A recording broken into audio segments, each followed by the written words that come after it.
Karena betapa dahsyatnya Tuhan di dalam setiap kehidupan kami. Kami tidak dapat menyelami segala kasih Tuhan. Kami tidak dapat menyelami pikiran Tuhan. Namun kami terlalu yakin dan percaya Engkau senantiasa ada dalam hidup kami. Kasih Tuhan tiada pernah berkesudahan, terus dan terus menjadi bagian di dalam hidup kami pribadi lepas pribadi, bagi setiap anak-anak Tuhan, bagi setiap kami orang-orang percaya yang setia melakukan kehendak Bapa di sorga. Hanya bagimu segala pujian, hormat dan kemuliaan, sebab hanya Engkau yang layak kami puja, hanya Engkau yang layak kami tinggikan. Terima kasih Tuhan Yesus, terima kasih Bapa yang baik. Di pagi hari ini setiap kami umat-umat Tuhan, kami ada di tempat ini, kami rindu untuk menyenangkan Tuhan, kami rindu bersorak memuji memuliakan Tuhan. Kami percaya ketika pujian kami naikkan, Tuhan Engkau bertakhta di atas setiap puji-pujian kami. Kami ada sukacita, kami ada kebebasan, kami beroleh kekuatan, kami beroleh kemenangan lewat kuasa puji-pujian sebentar nanti Tuhan. Dan kami percaya Tuhan Engkau berkarya di tempat ini, dan Tuhan mengurapi, memberkati setiap pelayan-pelayan Tuhan yang mengambil bagian di dalam pelayanan yang kudus di pagi hari ini, tetap tinggal di dalam pengurapan Tuhan senantiasa. Dan kami percaya kami semua di pagi hari ini sukacita Allah melimpah dalam kehidupan kami, sehingga kami boleh rasakan hadirat Allah di tempat ini. Suasana surga mengalir di tempat ini. Kami beroleh kekuatan oleh karena Roh Kudus ada di tempat ini, bahkan di dalam setiap pribadi kami masing-masing. Dan kami percaya kuasa kegelapan tidak ada hak di tempat ini untuk mengambil alih pikiran kami, mengintervensi kami di dalam kami beribadah. Kami patahkan semua di dalam nama Yesus, dalam nama Yesus. Kami ada kebebasan untuk kami dapat selalu memuji, menyembah dan mengagungkan Tuhan. Terima kasih Bapa yang baik. Terima kasih Tuhan Yesus. Tuhan memberkati jemaat Tuhan yang masih dalam perjalanan tiba di tempat ini bersama kami, untuk kami dapat memuji memuliakan Tuhan. Dan di pagi hari ini Tuhan, kami mau lebih jauh masuk di dalam ibadah kami. Kami mau buka ibadah kami di pagi hari ini hanya di dalam satu nama yang ajaib, di dalam nama Bapa, Putra dan Roh Kudus, yaitu di dalam nama Tuhan Yesus Kristus, Kepala Gereja kami yang setia. Haleluya, amin. Itu silakan dulu. Salam. Haleluya. Sekali lagi saya ucapkan selamat datang untuk kita semua dan selamat beribadah. Pada hari ini saya yakin dan percaya bahwa di tempat ini ada sukacita, amin saudara. Dan kita semua siap bersukacita dalam Tuhan. Haleluya. Kita siap bersukacita dalam Tuhan. Katakan kiri kananmu, Tuhan kita ajaib. Sebab pada hari ini kita mau memuji Tuhan kita yang ajaib, Yesus kita yang ajaib. Haleluya. Haleluya.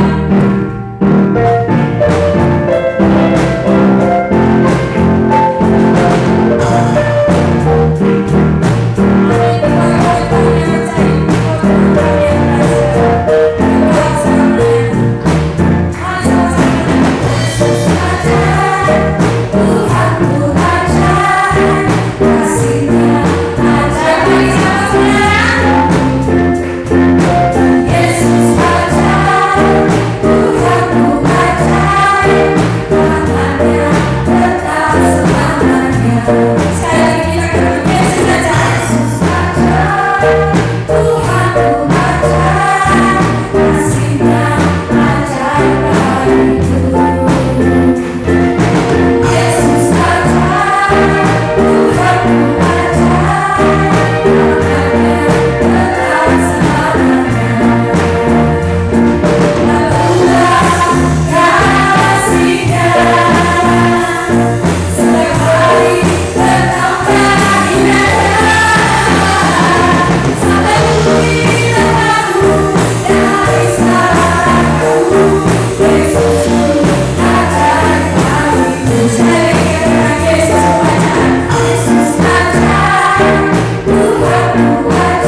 Terima kasih Yesus. Ini setiap hari kami Tuhan dapat bahwa kami sungguh berbahagia menjadi kepunyaan Tuhan, dan Tuhan menjadi kepunyaan kami Tuhan. Ya, ada lagi yang bisa kami banggakan selain ada di dalam Engkau. Haleluya Yesus.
Mari katakan, aku bernyanyi bahagia, aku bernyanyi. Bapa, pakai kami hamba-Mu menjadi berkat buat anak-anak sekolah minggu, sepanjang minggu mereka diberkati, disertai, dipelihara oleh Tuhan. Dalam nama Yesus, haleluya.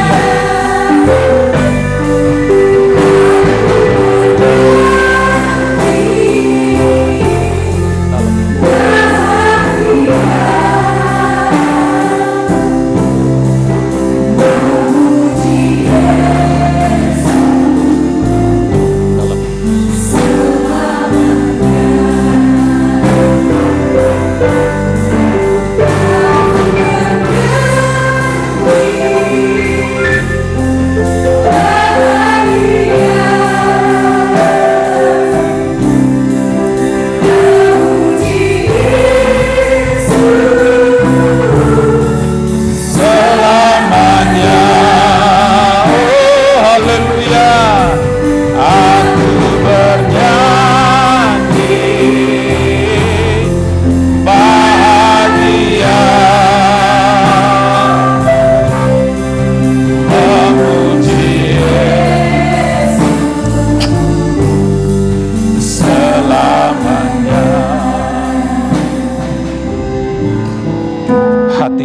siap Tuhan,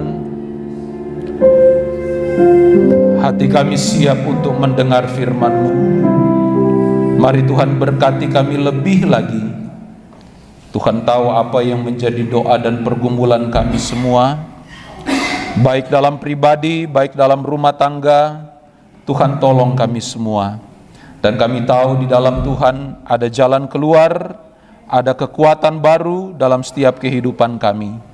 Terpujilah nama-Mu, dan saatnya kami dengar dan terima firman-Mu seutuhnya. Dalam nama Yesus kami berdoa. Haleluya. Amin. Puji Tuhan. Silakan kembali duduk Bapak Ibu.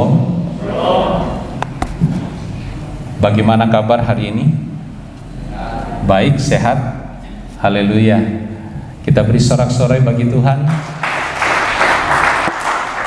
Kita patut bersyukur kalau kita kembali masih boleh diberi waktu dan kesempatan setelah seminggu lamanya kita boleh beraktivitas. Tuhan sudah tolong, Tuhan sudah memberkati kita, dan saatnya mari jemaat yang diberkati di hari Minggu ini, di tempat ini, mari kita mau siapkan hidup kita lebih indah lagi, untuk kita mau diisi kembali, diberkati kembali dengan kebenaran firman Tuhan. Dan saya sudah siapkan suatu tema yang sederhana untuk kita dapat renungkan, suatu tema yang ya bukan hal yang baru untuk kita boleh bahas kembali di tempat ini. Namun saya percaya bahwa di setiap kebenaran firman Tuhan itu selalu baru dalam kehidupan kita. Firman Tuhan selalu mendatangkan kekuatan, pujian dalam setiap kehidupan kita, agar supaya hidup kita semakin indah dan berkenan di hadapan Tuhan. Baik, tema saya pagi hari ini, saya kutip dari perkataan Paulus di dalam Filipi pasalnya yang keempat. Paulus pernah katakan begini dalam suratnya kepada orang-orang Kristen yang ada di Filipi, pasal 4 ayat 4. Dan mari Bapak Ibu yang sudah dapat ayatnya, saya ajak kita untuk membaca bersama satu ayat ini. Dalam hitungan yang ketiga kita baca bersama-sama. 2, 3. Bersukacitalah senantiasa dalam Tuhan. Sekali lagi kukatakan, bersukacitalah. Boleh katakan amin? Puji Tuhan. Bapak Ibu, seringkali kalau kita perhatikan seperti tadi Ibu Sari dalam awal ibadah dia katakan ada sukacita. Ya kan, pemimpin pujian selalu melontarkan kata-kata tersebut. Mari dengan sukacita kita datang di hadapan Tuhan. Mari dengan sukacita kita beribadah. Mari dengan sukacita kita nyanyikan pujian ini dan itu. Jadi selalu kata sukacita ini muncul di setiap minggu, di setiap pertemuan-pertemuan ibadah, baik di gereja maupun di rumah-rumah jemaat. Jadi kata sukacita ini atau bersukacita bukan suatu hal yang baru dalam kehidupan kita. Walaupun bukan suatu hal yang baru, tapi tidak mengapa hari ini saya mau kembali membahas hal ini untuk supaya kita boleh disegarkan kembali oleh kebenaran firman Tuhan. Seperti apa sukacita yang menurut Alkitab berkenan di pemandangan mata Tuhan, ya kan? Seperti itu masalahnya. Jadi jemaat yang diberkati Tuhan, Paulus katakan tadi dalam tulisan atau suratnya kepada orang Kristen yang ada di Filipi, Paulus katakan bersukacitalah senantiasa di dalam Tuhan. Sekali lagi kukatakan, bersukacitalah. Dalam satu ayat 2 kali Paulus menekankan soal sukacita. Itu artinya bahwa sesuatu yang penting untuk orang Kristen yang ada di Filipi memperhatikan hal sukacita ini. Nah, kalau ayat ini bisa juga sampai kepada kita, diperdengarkan kembali hari ini, itu artinya sama, bahwasanya ada sesuatu yang penting yang perlu kita pahami, yang perlu kita tahu terkait dengan sukacita. Sekarang saya mau tanya saudara, siapa di antara kita yang ada sukacita? Cuma 5 orang. Yang lain sukacitanya di mana? Ketinggalan di rumah.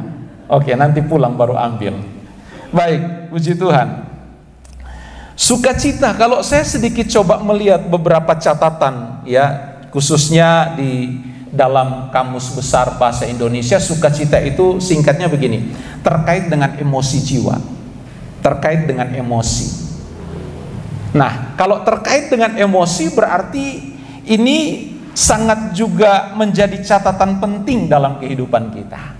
Bahwasanya emosi kita ini terkadang terpengaruh dengan situasi dan kondisi yang terjadi di sekitar hidup kita, sehingga terkadang dengan naik turunnya tingkat emosi kita akan berpengaruh dalam segala hal, termasuk di dalam sukacita itu sendiri. Boleh setuju dengan saya?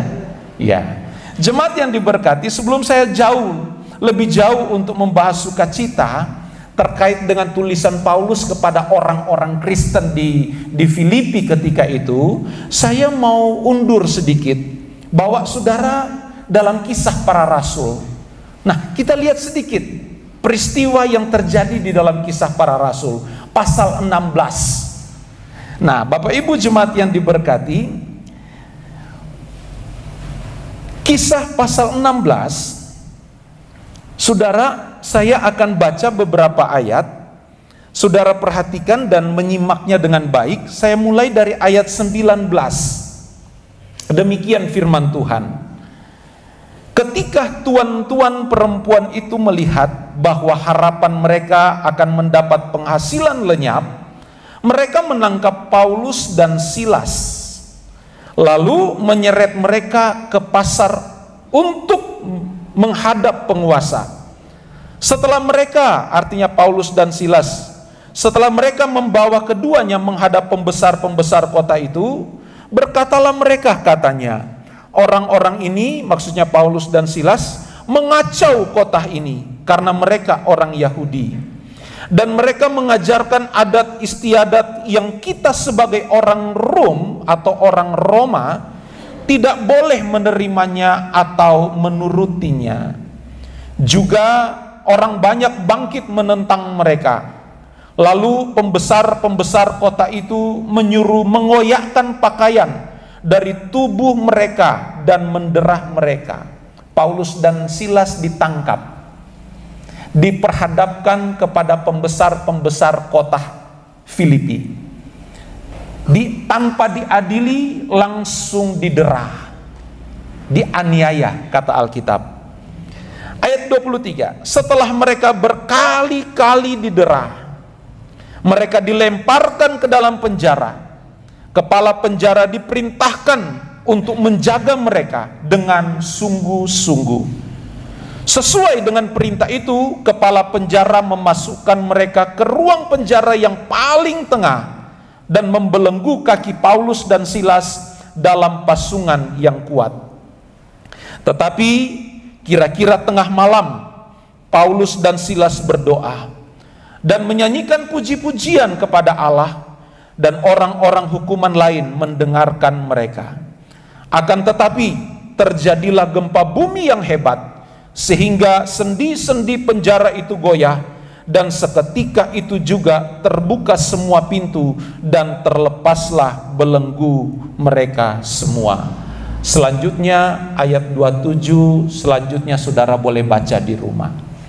Bapak Ibu, apa yang saya mau hentar sejenak untuk kita pahami, saya mau bawa saudara untuk memahami kondisi Paulus dan Silas ketika itu.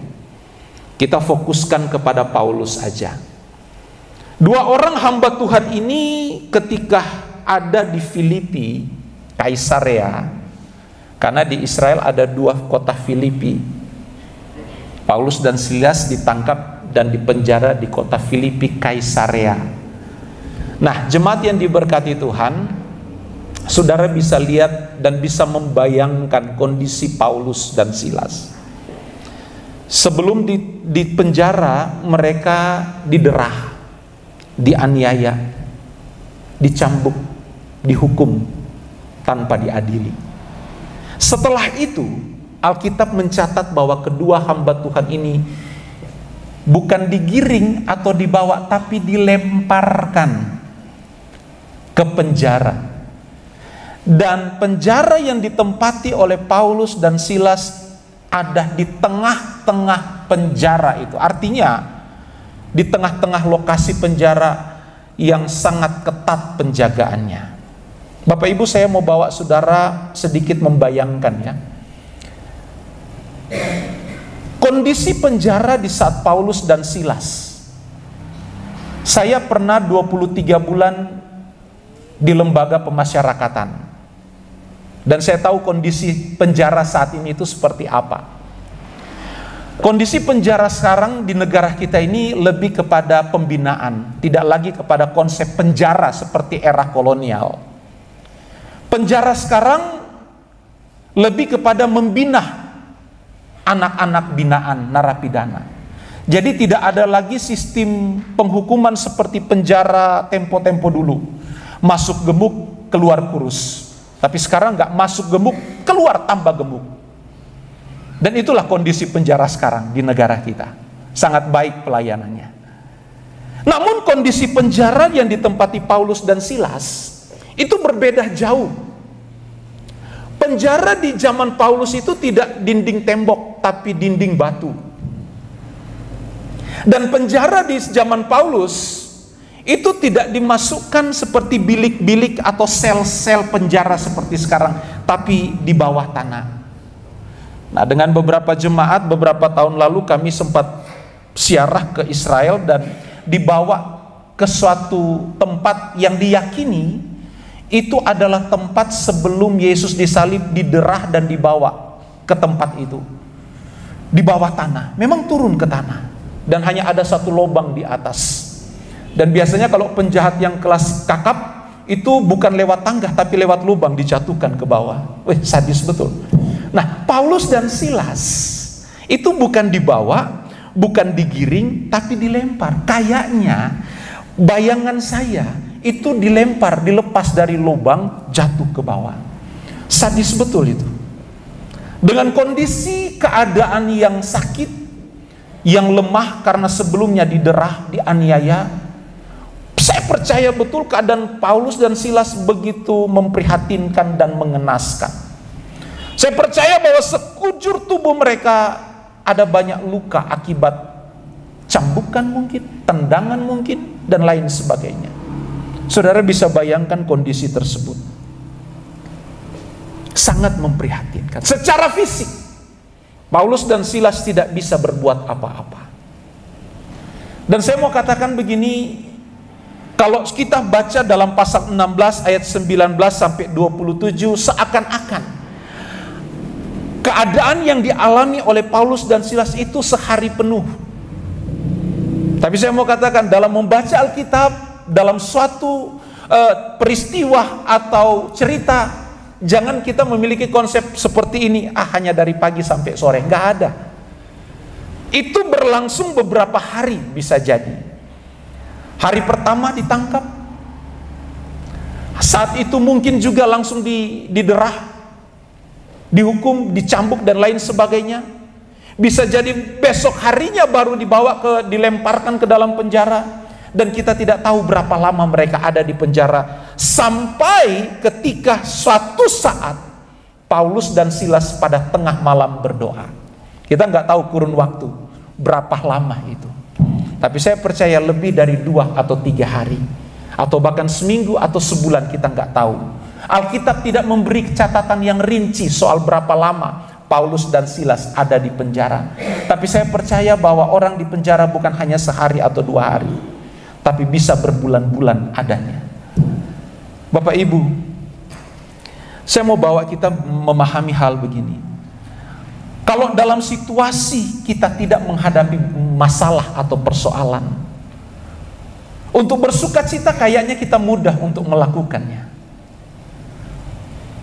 Jika hidup kita berjalan baik-baik saja, Mungkin untuk bergembira, bersukacita, kita mudah untuk menerapkannya. Kita bisa mungkin mengajak orang lain untuk bisa bersukacita bersama-sama kita. Tapi pertanyaannya apa, bagaimana jika keadaan kita berbanding terbalik?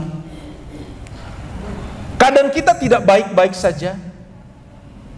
Keadaan kita mungkin lagi sakit, tidak berdaya, terbaring sakit di rumah sakit. Bahkan mungkin divonis dokter, Pak, Bu, Brurses, banyak-banyak berdoa ya. Karena kami tim medis sudah angkat tangan. Untuk bersukacita saya rasa ini suatu hal yang mustahil. Walaupun kita ada upaya untuk bersukacita, tapi kayaknya berat. Kalau dokter sudah vonis kita tidak lama lagi, tim dokter sudah angkat tangan, mereka sudah berupaya, tapi terbatas juga para tim medis. Untuk bersukacita, kayaknya ini suatu hal yang mustahil. Bagaimana mungkin kita bisa bersukacita sedangkan kita lagi dirundung persoalan, belum lama usaha kita ini bangkrut, atau pekerjaan kita ini merugi, proyek kita gagal, tender kita gagal, dan lain sebagainya.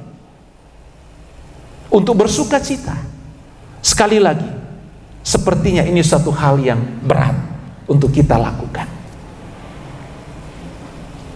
Untuk membangkitkan sukacita kita di saat kita terpuruk, itu mustahil. Apalagi mau menghibur orang, berat kayaknya. Diri saya saja tidak bisa saya bawa untuk bersukacita, masa saya mau menghibur orang lain? Apakah mungkin saya dapat menulis dan memberikan kekuatan motivasi kepada orang lain, sedangkan di lain sisi saya juga lagi penuh masalah? Kayaknya berat. Tetapi berbeda dengan Paulus ketika itu.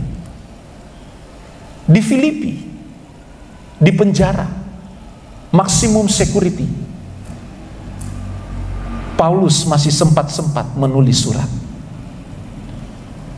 kepada orang-orang Kristen yang ada di luar penjara. Semestinya logikanya, orang-orang yang di luar penjara lah yang datang memberikan kekuatan atau motivasi, penghiburan kepada Paulus dan Silas. Tetapi ini faktanya terbalik. Paulus malah yang menulis surat, memberikan kekuatan kepada jemaat-jemaat Kristen yang ada di Filipi ketika itu. Ini satu hal yang luar biasa, Bapak Ibu. Ini suatu hal yang saya mau katakan bagi kita orang Kristen saat ini, Bapak, Ibu, Saudara, dan saya, perlu kita belajar dan meniru sikap Paulus. Sekalipun dalam persoalan yang berat, sekalipun dalam aniaya yang besar, sekalipun dalam masalah yang tidak mudah untuk seorang Paulus hadapi, secara fisik tidak mudah. Tetapi sukacita yang timbul dalam diri Paulus tidak dibatasi dengan keadaan yang sedang terjadi hari itu. Paulus menulis surat, memberikan kekuatan, motivasi, penghiburan kepada orang-orang Kristen di Filipi. Wow! Itu sebabnya para pakar Alkitab sepakat menyematkan surat Filipi sebagai book of joy, surat sukacita, surat yang penuh dengan sukacita. Karena di dalam surat Filipi terkandung begitu besar inti dan makna dari sukacita itu sendiri. Jadi kalau saudara dan saya lagi berbeban berat, coba saudara belajar baca surat Filipi. Saudara akan temukan hal-hal yang hebat tentang sukacita di dalam surat Filipi. Di dalam surat Filipi, Paulus menekankan hal-hal tentang sukacita. Mulai dari pasal 1, Paulus menekankan bagaimana di dalam doa pun harus dikuasai oleh sukacita. Itu pasal 1. Baru mulai buka pasal 1, Paulus sudah tekankan, kalau berdoa harus hidup kita dikuasai oleh sukacita. Berjalan masuk ke pasal-pasal berikut, ditekankan Paulus dalam melayani, dalam memberitakan Injil, hamba-hamba Tuhan, pelayan-pelayan juga harus dipenuhi dengan sukacita. Lebih dalam lagi masuk ke bab-bab berikut, di dalam iman pun harus dilandasi dengan sukacita. Dalam membangun iman harus dilandasi dengan sukacita. Masuk lebih jauh, kita melangkah lebih jauh masuk ke bab-bab berikut, pasal-pasal berikut. Paulus juga menekankan di dalam pasal 2, di sana Paulus tekankan dalam persahabatan, dalam membangun relasi pun harus didasari dengan sukacita. Wow. Ini luar biasa Bapak Ibu. Melangkah lebih jauh pada pasal berikut, dalam persekutuan umat harus juga diikat dengan sukacita.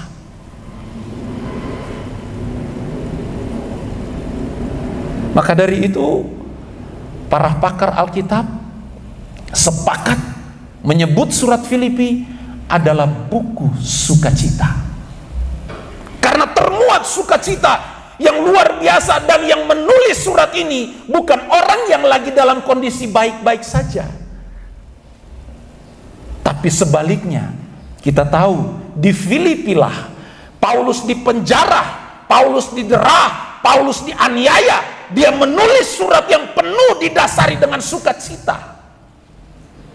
Jadi tidak ada alasan untuk kita menolak surat ini, karena surat ini ditulis oleh orang yang lagi tinggal di istana.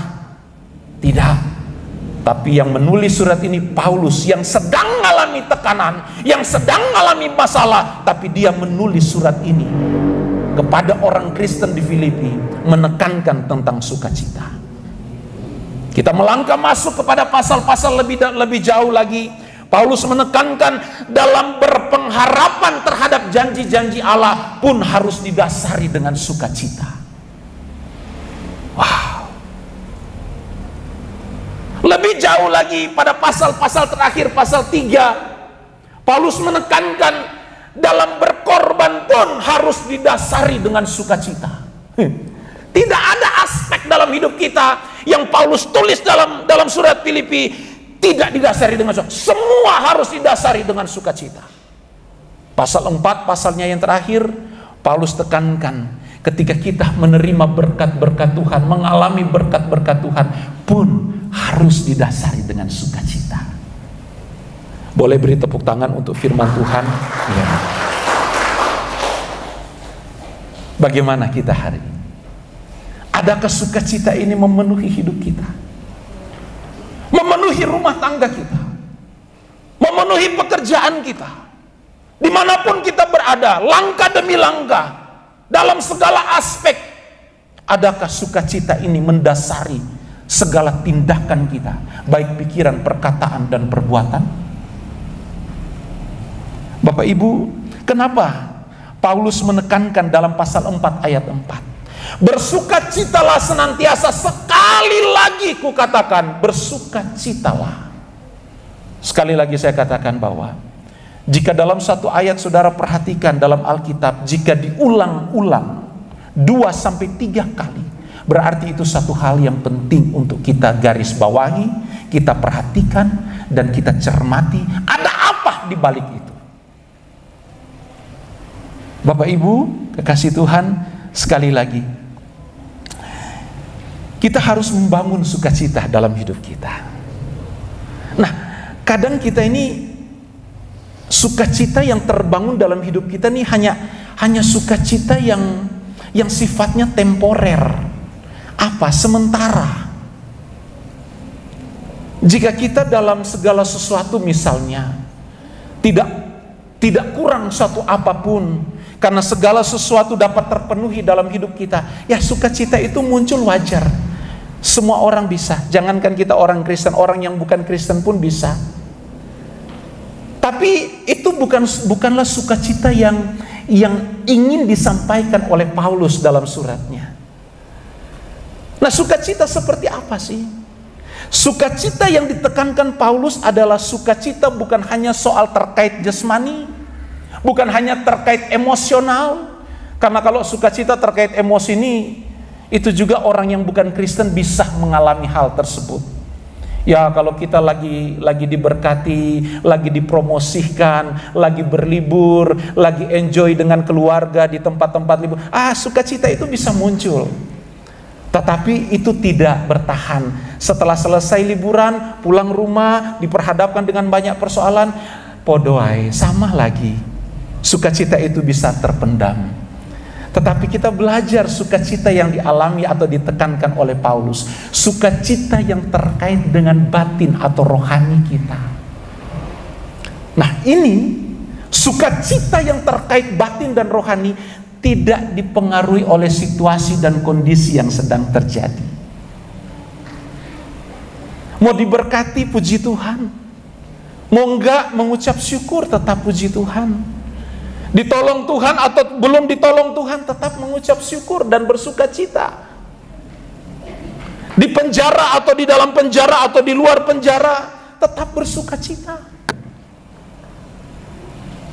Sukacita rohani, sukacita batinnya, inilah yang ditekankan, inilah yang dimunculkan oleh Paulus di dalam surat Filipi pasal 1 sampai pasal 4 terkait doa dan lain sebagainya.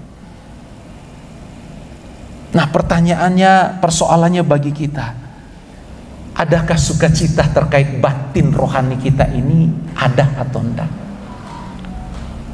Ini harus kita pelihara, ini harus kita pertahankan, harus kita munculkan. Dan saya belajar banyak dari hal-hal ini. Saya pasti sama dengan saudara, pernah ngalami sukacita itu tidak ada. Karena silih berganti persoalan, tantangan, masalah terjadi di sekitar. Tetapi ketika membaca surat Paulus beberapa hari yang lalu, saya dikuatkan, saya dimerdekakan, saya dipacu kembali untuk membangkitkan, memunculkan sukacita rohani yang harus menguasai hidup kita. Saudara tahu enggak? Tuhan Yesus pun mengajarkan itu. Bahkan sukacita yang dilakukan oleh Tuhan Yesus itu luar biasa ya Bapak Ibu. Kalau kita lihat di dalam Injil Lukas pasal 10 ayat 21. Di dalam Injil Lukas pasal 10 ayat 21 situ ada cerita tentang bagaimana murid-murid Yesus ketika pulang dari pelayanan, pulang dari penginjilan, mereka buat laporan sama Tuhan Yesus. Guru, kami mengalami hal yang luar biasa. Oleh karena namamu, pelayanan kami, setan-setan pada lari semua.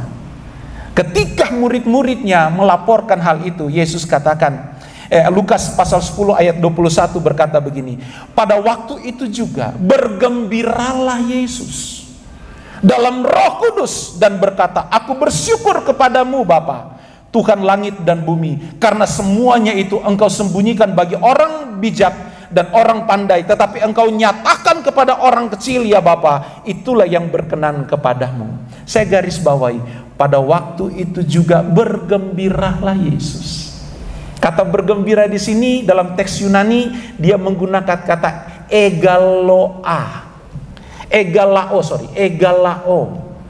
yang memiliki makna Yesus ketika mendengar laporan murid-murid tentang pelayanan murid-murid yang mendatangkan mujizat, Yesus sangat bergembira dan bersukacita. Dan reaksi Yesus bukan hanya oh puji Tuhan, kalian hebat, kalian luar biasa, tapi egalao memiliki makna gembira yang dilakukan Yesus, sukacita yang dilakukan Yesus itu bukan hanya berdiri biasa, tapi sambil mungkin begini, yes, puji Tuhan, ada ekspresi sambil melompat. Yesus aja melompat, masa kita nyanyi nggak melompat di tempat ini? Amin. Mau melompat untuk hormat kemuliaan Tuhan? Cuma yang di atas, yang di bawah enggak. Sama-sama kita beri sorak-sorai bagi Tuhan. Jadi kalau dikatakan dalam kebenaran firman Tuhan tidak pernah berkata bahwa menyanyi atau mengucap syukur tidak melompat, Yesus loh melompat, punya ekspresi dia, yes, puji Tuhan, sambil melompat. Itu egalao, bergembira, ekspresi yang dilakukan oleh Yesus ketika mendengar hasil penginjilan dari murid-murid ketika itu. Wah, Yesus saja bersuka cita sambil melompat. Masa kita jemaat Tuhan di sini nggak melompat ketika diberkati Tuhan, ditolong Tuhan, disertai Tuhan? Setiap pagi kita harus perlu melompat dari tempat tidur. Puji Tuhan, aku masih bisa bangun. Karena ada orang yang nggak bisa bangun besok paginya. Amin. Ya, bersukacitalah senantiasa. Sekali lagi ku katakan bersukacitalah. Nah, saya mau katakan begini, persoalannya begini. Kenapa Paulus menekankan soal sukacita? Iya kan? Dan hari ini juga kenapa saya menekankan soal sukacita? Dan reaksi sukacita atau hidup sukacita anak-anak Tuhan ini harus berbeda dengan sukacita yang dilakukan oleh orang di luar sana. Kalau orang di luar sana bersukacita karena terpengaruh dengan situasi kondisi yang nyaman, aman, dan tentram, tapi kita bukan hanya aman, nyaman, dan tentram, tapi sekalipun dalam banyak persoalan, kita tetap bersukacita. Kita ada plusnya di situ. Kalau kita hanya sama dengan orang di luar mah nggak usah jadi Kristen. Tapi kita Kristen berbeda warna. Sukacita yang kita munculkan bukan karena situasi kondisi yang baik-baik saja. Sekalipun dalam lembah kekelaman, aku tetap bersyukur dan bersukacita. Nah, Bapak Ibu, selama kita hidup inilah kita harus membiasakan untuk bersukacita di dalam Tuhan. Kenapa? Karena ini akan terbawa kelak kemudian ketika kita ada dalam kekekalan, di dalam langit baru, bumi baru, bersama dengan Tuhan Yesus dalam kerajaannya. Nah, kalau kita nggak ada sukacita dari dunia, kita nggak pelihara sukacita, kita nggak tahu sukacita seperti apa yang diinginkan Tuhan, kita bisa-bisa gagal untuk sampai di sorga. Karena di sorga itu, saudara mau lihat gambaran sorga seperti apa orang-orang di sana? Coba saudara buka kitab Wahyu. Wahyu pasal 19. Saudara buka di sana. Wahyu pasal 19 ayat 6 dan ayat 7. Saudara lihat, saya baca ya. Demikian firman Tuhan. Lalu aku mendengar. Ini Yohanes mendengar fenomena supranatural yang Allah izinkan untuk Yohanes lihat ketika di Pulau Patmos. Suasana keadaan yang ada di sorga saat itu. Lalu aku mendengar seperti suara himpunan besar orang banyak, seperti desau air bah, dan seperti deru guru yang hebat, katanya, haleluya, karena Tuhan Allah kita yang maha kuasa telah menjadi raja. Sampai situ dulu. Yohanes mendengar suatu keadaan yang ada di sorga. Saudara, pernah nggak saudara ngikuti suatu event pertandingan sepak bola? Pernah? Atau jangan, kita mungkin nggak pernah duduk di stadion ketika Persebaya dan Arema Malang dan Bonek lagi bertanding di Surabaya di stadion 10 November. Mungkin kita nggak pernah ikut. Tapi kalau di televisi kita pernah lihat kan, bagaimana kalau terjadi gol, itu satu stadion bergemuruh, ribuan orang, belasan ribu orang berteriak gol. Itu suasananya itu bagi gemuruh. Wah, luar biasa suasananya. Nah, Yohanes dengar di sorga orang bersuka, orang bersorak-sorai berkata haleluya karena Tuhan Allah kita. Itu serempak orang-orang yang ada dalam sorga berkata demikian, dan Yohanes mendengar suara orang-orang himpunan besar itu seperti desau air bah dan seperti deru guru yang hebat. Wow. Kenapa orang-orang ini berteriak haleluya? Karena Tuhan Allah kita yang maha kuasa telah menjadi raja. Bapak Ibu, ayat 7 di sana dikatakan, marilah kita bersukacita dan bersorak-sorai dan memuliakan Dia, karena hari perkawinan anak domba telah tiba dan pengantinnya telah siap sedia. Orang-orang yang ada di surga dipenuhi dengan sukacita. Dan di sorga pasti akan ada sukacita dari saat ke saat, dari waktu ke waktu, karena di sorga tidak ada lagi hari Senin, Selasa, Rabu, Kamis. dan seterusnya. Tapi di sorga itu waktunya kekekalan, Bapak Ibu. Setiap hari orang yang ada di sorga sana dipenuhi dengan sukacita rohani. Sukacita karena Kristus telah menjadi Raja. Setiap saat, setiap waktu orang-orang bersorak-sorai, bersukacita, menyanyikan puji-pujian, mengagungkan Allah, Kristus Tuhan mereka. Bagaimana dengan kita? Kalau hari ini saja sejak di bumi kita malas-malasan untuk sukacita, kita enggan untuk berupaya bahwa hidup kita dipenuhi dengan sukacita rohani, bagaimana mungkin kita terbiasa ketika kita ada di sorga? Kita biasakan sukacita rohani itu mulai dari bumi ini, mulai dari lingkup keluarga kita masing-masing. Karena keluarga itulah lapangan, wadah untuk kita mempraktekkan seluruh kebenaran firman Tuhan, termasuk sukacita di dalamnya. Karena yang seringkali kehilangan sukacita ini para istri, selalu terzolimi oleh suami-suami. Maksud saya yang di luar sana, bukan yang di sini. Bapak Ibu jemaat yang diberkati Tuhan, mari kita upayakan, kita bawa hidup kita ini dipenuhi dengan sukacita. Dan bukan hanya sukacita yang situasional, tapi sukacita yang kekal abadi dalam hidup kita. Kalau hanya sukacita yang berdasarkan situasi kondisi, ya orang bukan Kristen pun bisa mengalami itu. Tapi kita harus berbeda dengan mereka. Jadi alasannya kenapa Paulus tekankan bersukacitalah senantiasa, sekali lagi kukatakan bersukacita, karena Paulus mau supaya orang Kristen yang ada di Filipi, yang hari itu sedang juga diperhadapkan dengan berbagai macam ajaran-ajaran yang menyimpang. Belum lagi persoalan bagaimana orang Kristen di Filipi saat itu tidak mendapatkan pelayanan seperti orang-orang yang bukan Kristen. Jadi memang keadaan kondisi orang Kristen di Filipi saat itu sangat memprihatinkan. Mereka terancam, mereka dikucilkan, mereka tidak mendapatkan pelayanan dalam administrasi negara layaknya orang-orang lain. Orang Kristen tidak mendapatkan hal itu. Tapi Paulus dari penjara menuliskan supaya mereka tetap bersukacita. Tujuan Paulus menekankan itu supaya dalam segala kondisi ketika mereka harus juga mengakhiri hidup karena aniaya, mereka sudah dipenuhi dengan sukacita sejak ada di bumi. Dan ketika mereka sampai di surga, mereka nggak kaget lagi dengan sukacita. Bapak Ibu jemaat yang diberkati Tuhan, sukacita ini penting dalam kehidupan kita. Harus ada dalam kehidupan pribadi, dalam rumah tangga, dalam pelayanan, dalam hubungan sosial masyarakat, dalam segala aspek, dalam berdoa, dalam hal-hal yang telah ditekankan tadi. Mari kita bangun sukacita itu.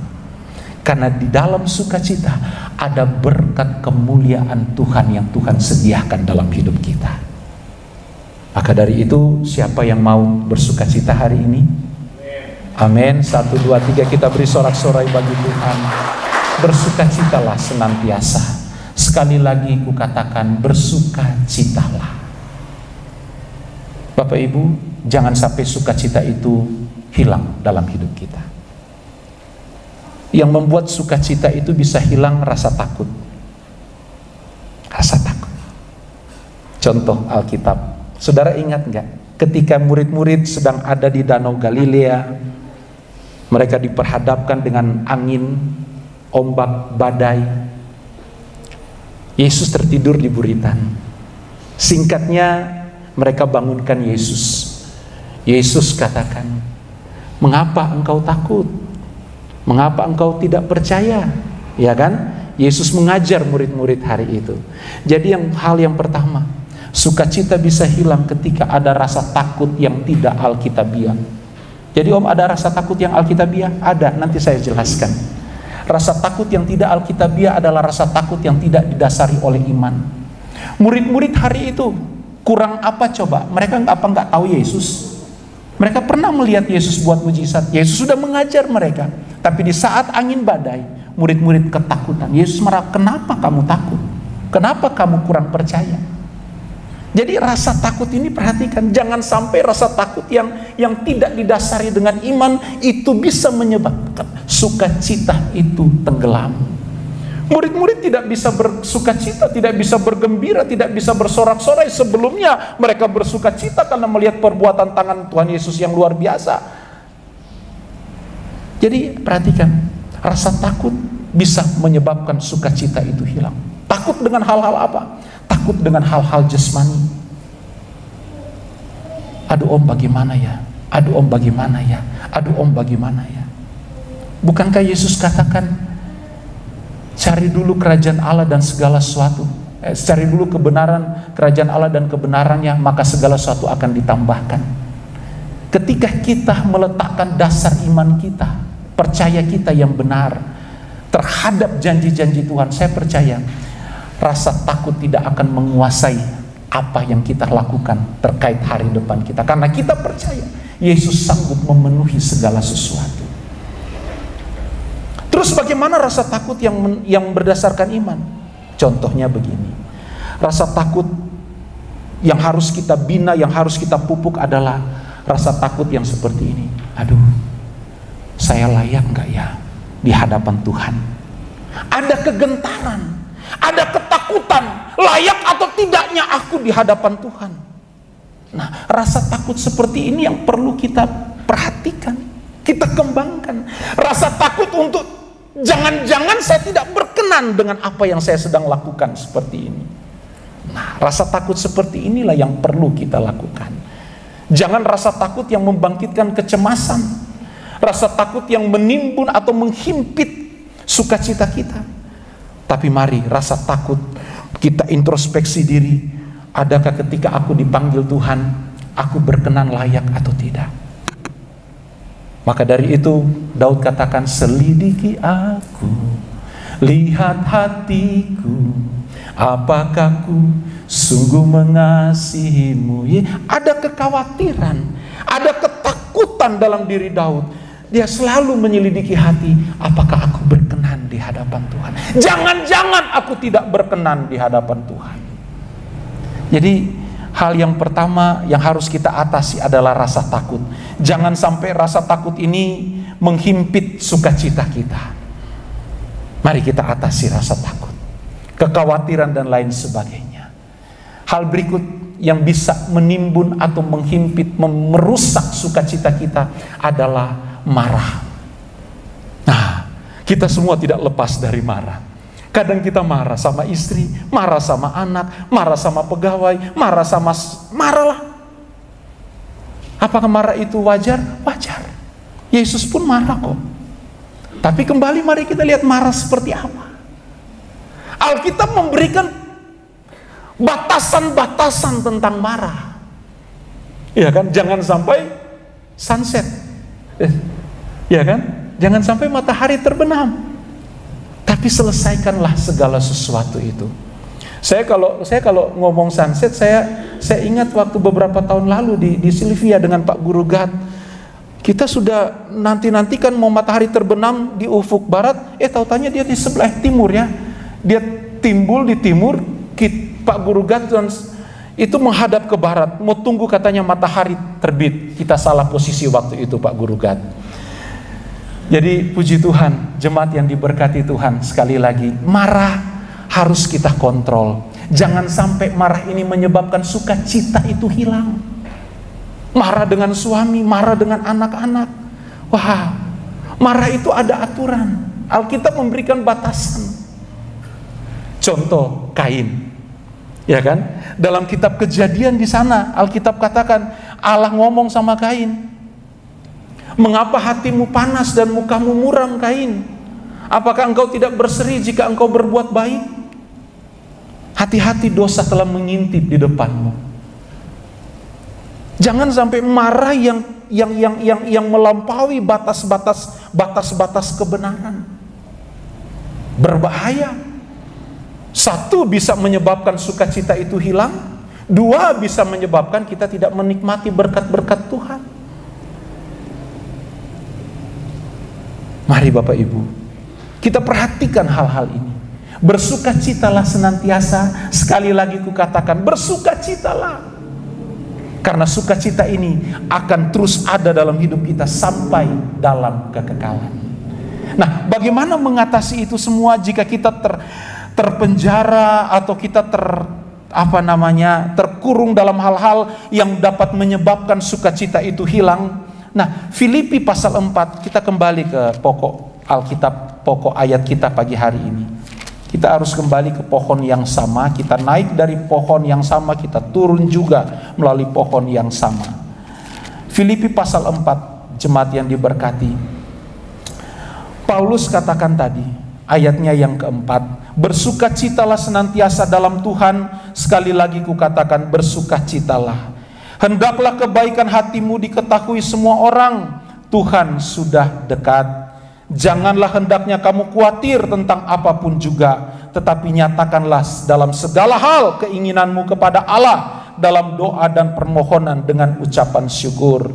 Damai sejahtera Allah yang melampaui segala akal akan memelihara hati dan pikiranmu dalam Kristus Yesus. Ayat 8. Jadi akhirnya saudara-saudara, semua yang benar, semua yang mulia, semua yang adil, semua yang suci, semua yang manis, semua yang sedap didengar, semua yang disebut kebajikan dan patut dipuji, pikirkanlah semuanya itu.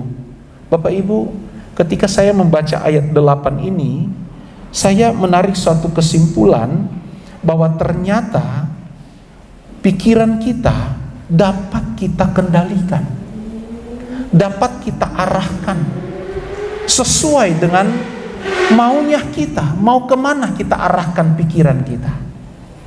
Jelas Alkitab katakan, jadi akhirnya saudara-saudara, semua yang benar, semua dan lain sebagainya, pikirkanlah semuanya itu. Jadi kita diajak untuk mampu mengendalikan pikiran. Jadi bisa kita mengendalikan pikiran, tergantung kita mau atau tidak. Nah, untuk keluar dari jebakan-jebakan yang mengakibatkan sukacita kita itu terpendam, jebakan-jebakan yang mengakibatkan sukacita kita itu tidak ada, kita harus mampu mengendalikan pikiran. Mengendalikan pikiran ke arah-arah yang positif, ke arah-arah yang membangun berkat dalam kehidupan kita. Jelas Alkitab katakan, semua yang benar, semua yang mulia, semua yang adil, semua yang suci, semua yang manis, semua yang sedap didengar, semua yang disebut kebajikan, patut dipuji, pikirkanlah semua itu. Jadi kalau arah pikiran kita mulai melenceng, ya cepat-cepat kita balikkan arah pikiran kita. Jangan sampai kita menjerumuskan pikiran kita, menghanyutkan pikiran kita, membebaskan pikiran kita untuk terjerumus kepada hal-hal yang bertolak dari apa yang Paulus katakan kepada jemaat di Filipi. Jadi kita mampu kok mengendalikan pikiran. Kalau sudah mampu mengendalikan pikiran, hati, maka semua akan terpancar keluar. Jadi memang sangat luar biasa firman Tuhan hari ini. Ayat 9, dan apa yang telah kamu pelajari, dan apa yang telah kamu terima, dan apa yang telah kamu dengar, dan apa yang telah kamu lihat padaku, lakukanlah itu, maka Allah sumber damai sejahtera akan menyertai kamu. Jadi ketika kita mampu mengarahkan pikiran kita ke hal-hal yang baik, maka saya mau katakan, damai sejahtera Allah itu akan memenuhi setiap kehidupan kita. Dan saudara tahu, damai sejahtera Allah itu ketika memenuhi ayatnya yang keberapa tadi itu? Ayatnya yang ke-7. Luar biasa damai sejahtera Allah ini. Damai sejahtera Allah yang melampaui segala akal. Artinya apa? Damai sejahtera yang sumbernya dari Tuhan, bukan sumber dari dunia. Kalau damai sejahtera yang muncul karena situasi dan kondisi, artinya itu dari dunia. Itu tidak kekal sifatnya.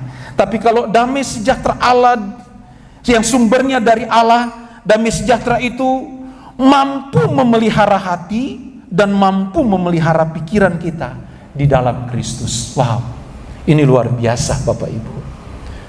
Mari kita belajar sama-sama. Saya pun mau belajar melakukan ini, mengarahkan hati dan pikiran, mengendalikan pikiran untuk selalu memikirkan hal-hal yang baik, suci, kudus, berkenan, dan menyenangkan hati Tuhan. Maka saya percaya kalau suami atau istri mampu mengendalikan pikirannya dalam keluarga masing-masing, saya percaya di dalam keluarga itu pasti ada sukacita dari Tuhan, ada damai sejahtera dari Tuhan, damai sejahtera yang dikerjakan oleh Allah Roh Kudus. Dan saya mau itu terjadi dalam kehidupan rumah tangga saya, dalam kehidupan berjemaat di tempat ini, dari dalam setiap kehidupan kita, supaya kelak ketika Tuhan datang, kita berkenan di hadapan Tuhan. Saudara mau bersukacita hari ini? Mau? Sungguh-sungguh mau bersukacita? Mari kita beri sorak-sorai bagi Tuhan.